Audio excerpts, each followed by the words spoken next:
Hello. Today we'll be going over materials for running. Now, as a heads up, these are not necessarily needed, but they greatly improve your speed. First, we'll be going over the difference between walking and running shoes. Now, walking shoes are just everyday shoes.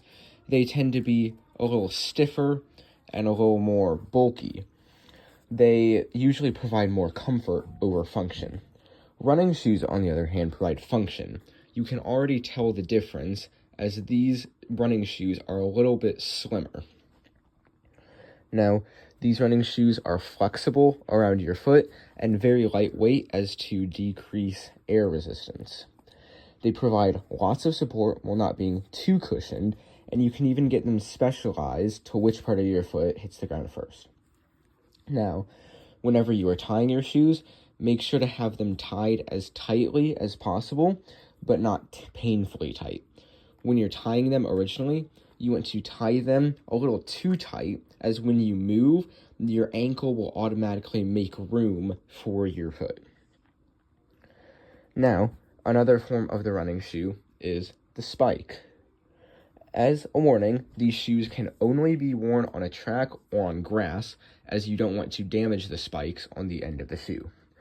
Spikes are incredibly lightweight and especially flimsy around the foot.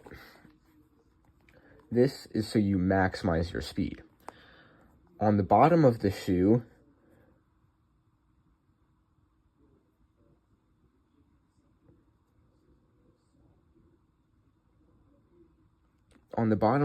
however, there's a plate that provides support for your foot and houses the actual spikes.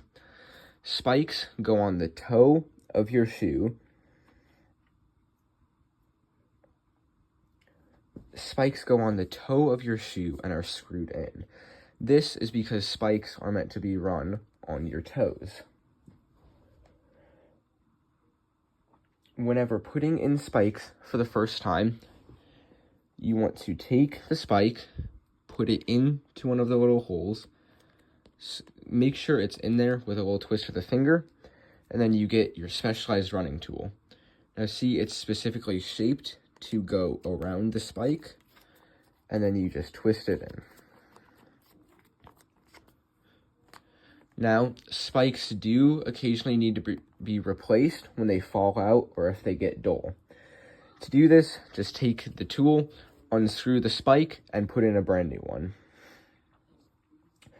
Now, very important detail is that when wearing spikes, you cannot walk on concrete as you do not want to damage the spikes. If you are forced to walk on concrete, then make sure you walk on your heels as to not damage the spike. The only other material needed is blocks. Blocks are a metal contraption designed to give you maximum explosive power at the start of your race. Blocks will always be provided by the host, so there is no need to buy some. To set up blocks, first figure out which foot is your lead. You can do this by falling forward and seeing which foot you catch yourself with. That's it. That is your lead. Now, to set blocks up, take your foot and place it on the starting line. To set blocks up, take your foot and put it on the starting line, and then put your blocks at the other end of your foot. Now, place your foot at the end of the blocks with your other foot directly in front of it. Then place one of the blocks at the end of your second foot. Remember, your lead foot should be back. Now do the same thing on the other side, but with only one foot. Now they're all set up and ready to go. Now, when starting blocks, you will be standing in front of them, and the announcer will say, "On your marks," in which you will get down into your blocks with your fingers right up by the starting line and your feet back in the blocks. Preceding that, he will say set, and then he will shoot the gun, in which you will take off.